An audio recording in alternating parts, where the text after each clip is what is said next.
Hello बच्चों, let's read the question. The question says identify the correct statements regarding archaebacteria. Question में हमें कुछ statements दिए हैं, हमें इन स्टेटमेंट्स में से आर्कीबैक्टीरिया के रिगार्डिंग करेक्ट स्टेटमेंट्स को चूज करना है. First statement says archaebacteria differs from other bacteria in having a different cell wall structure.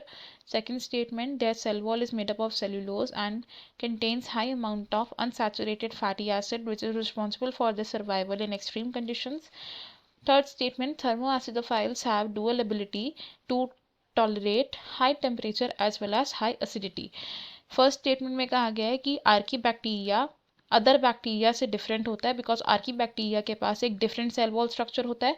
Second statement में कहा गया है कि आर्की बैक्टीरिया की सेल वॉल सेल्यूलोज से बनी होती है और इस सेल वॉल में high amount of unsaturated fatty acids होते हैं जो उससे एक्सट्रीम कंडीशंस में सर्वाइव करने के लिए हेल्प करते हैं.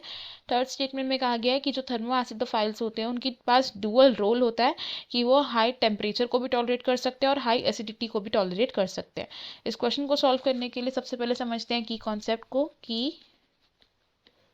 कॉन्सेप्ट को. इस क्वेश्चन में हमारा यूज होने वाला की कॉन्सेप्ट है आर्कीबैक्टीरिया. आर्कीबैक्टीरिया की अगर बात करें तो ये इंक्लूडेड होते हैं इन किंगडम मोनेरा और आर्कीबैक्टीरिया अदर बैक्टीरिया से सिंपलर फॉर्म शो करते हैं एंड ये आर्कीबैक्टीरिया पाए जाते हैं इन मोस्ट एक्सट्रीम हैबिटेट्स यानी कि एक्सट्रीम हार्श कंडीशंस में भी आर्कीबैक्टीरिया सरवाइव कर सकते हैं. अब अगर हम बात करें एक्सट्रीम सॉल्टी एरियाज की तो सॉल्टी एरियाज में जो आर्कीबैक्टीरिया हमें मिलते हैं they are हैलोफाइल्स.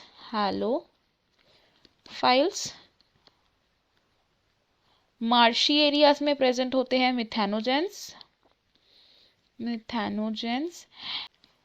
Next is hot springs में प्रेजेंट होते हैं थर्मोएसिडोफाइल्स.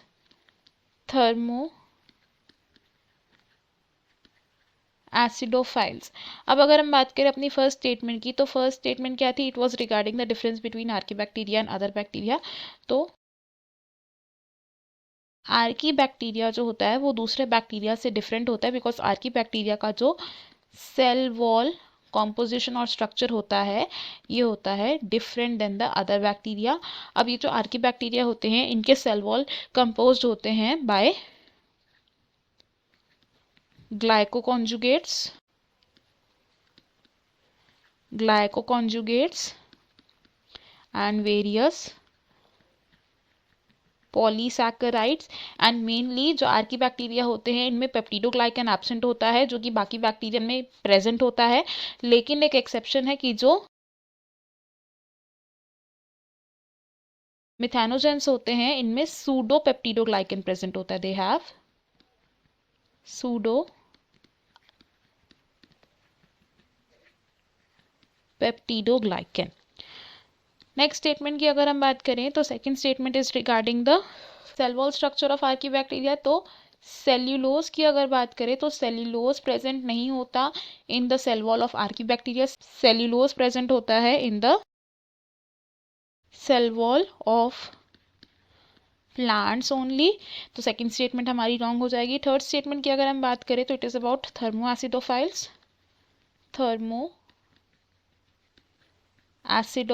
तो जो थर्मोएसिडोफाइल्स होते हैं ये ऐसे स्पेशलाइज्ड आर्कीबैक्टीरिया होते हैं that can tolerate high temperature and high acidity यानी कि थर्मोएसिडोफाइल्स हाईली एसिडिक और हॉट टेम्परेचर एरियाज में इजीली सर्वाइव कर सकते हैं. तो हमारे पास जो ऑप्शंस है हमारी स्टेटमेंट्स अगर हम देखें तो फर्स्ट स्टेटमेंट हमारी करेक्ट है. सेकंड स्टेटमेंट रॉन्ग है बिकॉज आर्कीबैक्टीरिया की सेल वॉल में सेलुलोज प्रेजेंट नहीं होता. एंड स्टेटमेंट 3 भी हमारी करेक्ट है. तो फ्रॉम द गिवन ऑप्शंस हमारा जो करेक्ट आंसर है यहाँ पर वो हो जाएगा option C which says first and third statements are correct. Option A wrong है बिकॉज सेकंड स्टेटमेंट करेक्ट नहीं है. ऑप्शन बी भी रॉन्ग है because second statement is not correct. And option D भी रॉन्ग है बिकॉज द फर्स्ट और third statement correct है ना कि सेकंड स्टेटमेंट. हमारा करेक्ट आंसर है यहाँ पर option C. I hope you have understood it well. Best of luck. Thank you.